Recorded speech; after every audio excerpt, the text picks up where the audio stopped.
વડોદરામાં પીએમ મોદીની સિંદૂર સન્માન યાત્રા કર્નલ સોફિયા કુરેશીના પરિવારે સ્વાગત કર્યું.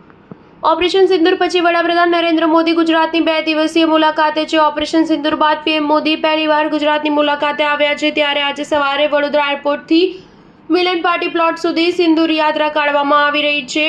પીએમ મોદીની સિંદૂર યાત્રાને લઈને વડોદરાવાસીઓમાં ભારે ઉત્સાહ જોવા મળી રહ્યો છે અને લોકો દ્વારા આવકારવામાં આવી રહ્યા છે. યાત્રાના રૂટ પર ઠેર ઠેર મોટી સંખ્યામાં લોકોની ભીડ જોવા મળી. કર્નલ સોફિયા કુરેશીના પરિવારજનો સિંદૂર સન્માન યાત્રામાં જોડાયા છે. આ ઉપરાંત પીએમ મોદી આજે દાહોદમાં ખરોડ ખાતે રેલવે સહિત વિવિધ વિભાગોના રૂપિયા 24,000 કરોડથી વધુ મૂલ્યના વિકાસ પ્રકલ્પોનું લોકાર્પણ ખાતમુહૂર્ત કરશે. ભુજમાં વડાપ્રધાનના હસ્તે 33 વિકાસ કાર્યોનું લોકાર્પણ અને ખાતમુહૂર્ત કરશે.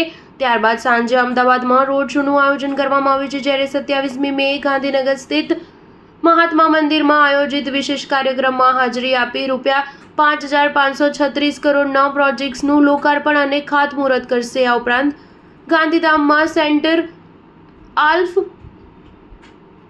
એક્સેલન્સ માતાના મઢ ખાતે મંદિર પરિસર, ખાટલા ભવાની, ચાચરકુંડ સહિતના વિસ્તારમાં વિકાસ કાર્યોનું લોકાર્પણ કરાશે.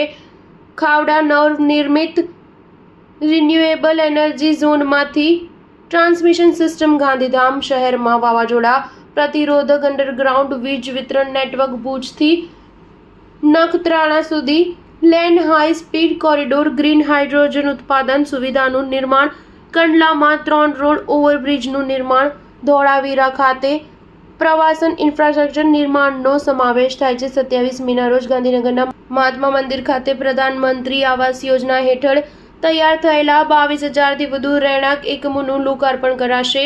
આ ઉપરાંત અમદાવાદમાં રૂપિયા 1,000 કરોડના ખર્ચે નિર્માણ થનારા સાબરમતી રિવરફ્રન્ટ ફેઝ 3ના ખાતમુહૂર્તનો સમાવેશ થાય છે.